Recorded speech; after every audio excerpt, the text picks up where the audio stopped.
चंद्रबाबू पैसे कमाने के लिए हैदराबाद जाता है। वहाँ एक व्यापार शुरू करने के लिए गहरी सोच में पड़ जाता है। चाय पीने के लिए बाइक पे निकलता है। सर्कल के पास ट्रैफिक पुलिस कुछ लोगों को समझाते रहता है। उसी तरफ जाते हुए चंद्रबाबू को पुलिस पकड़ लेता है। सर क्या हुआ? आपने मुझे क्यों पकड़ा? तुमने हेलमेट नहीं पहना और वो कानून के खिलाफ है, इसीलिए मैंने तुम्हें रोका है। गलती हो गया है सर, इस बार के लिए माफ कर दीजिए। ठीक है, फाइन भर के जाओ। फाइन कितना है सर? 500। उसके बाद चंद्रबाबू चाय पीने के लिए जाता है। चाय पीते हुए उसे एक विचार आता है। वैसे तो मैं यहाँ एक व्यापार शुरू करने के लिए आया हूँ ना, तो क्यों ना मैं एक हेलमेट का दुकान खोलूं। चंद्रबाबू का दुकान तैयार हो जाता है और खुलने के बाद हर रोज बहुत सारे ग्राहक आते हैं। इसीलिए वो एक भरोसेमंद को दुकान में काम करने के लिए लगाता है। उसका नाम संतोष है। मैं बाहर काम पे जा रहा हूँ संतोष। जी साहब, मैं यहाँ दुकान संभालूंगा। ऐसे कुछ दिन बीत जाते हैं। उसका व्यापार अच्छा चल रहा था और बहुत लाभ भी आता है।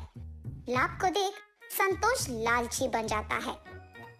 हमेशा की तरह चंद्रबाबू जब कुछ काम पे बाहर जाता है तो उस समय में संतोष कुछ पैसे चुरा लेता था दुकान से और चंद्रबाबू को कोई शक नहीं होता है। ऐसे ही कुछ दिन गुजर जाते हैं।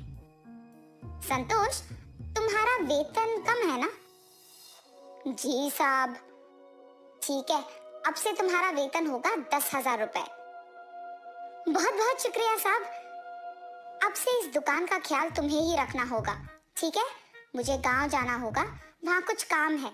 10 दिन बाद आऊंगा। जी साहब, आप कहने तक मैं दुकान को बहुत अच्छा ख्याल रखूंगा। चंद्रबाबू के गांव जाने के बाद हर रोज के पैसे में से आधा संतोष ले लेता था। 10 दिन बाद चंद्रबाबू उसकी बेटी के साथ में कितने पैसे आए हैं संतोष? 50,000 साहब। अरे ऐसे कैसे? हर रोज का हमें 10,000 मिलता था ना, इतना कम कैसे हो गया?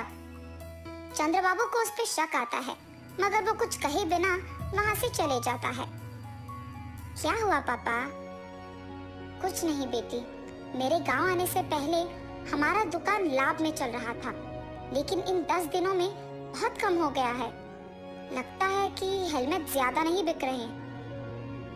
पापा, शायद संतोष कुछ पैसे ले रहा है। अरे नहीं नहीं, वो ऐसे नहीं करेगा, बहुत ईमानदार है वो। अच्छा ठीक है पापा, आप आके पहले खाना खा लीजिए। सुबह के समय में दिव्या दुकान को किसी के आने से पहले एक सीसी कैमरा लगवाती है और वहां से चले जाती है।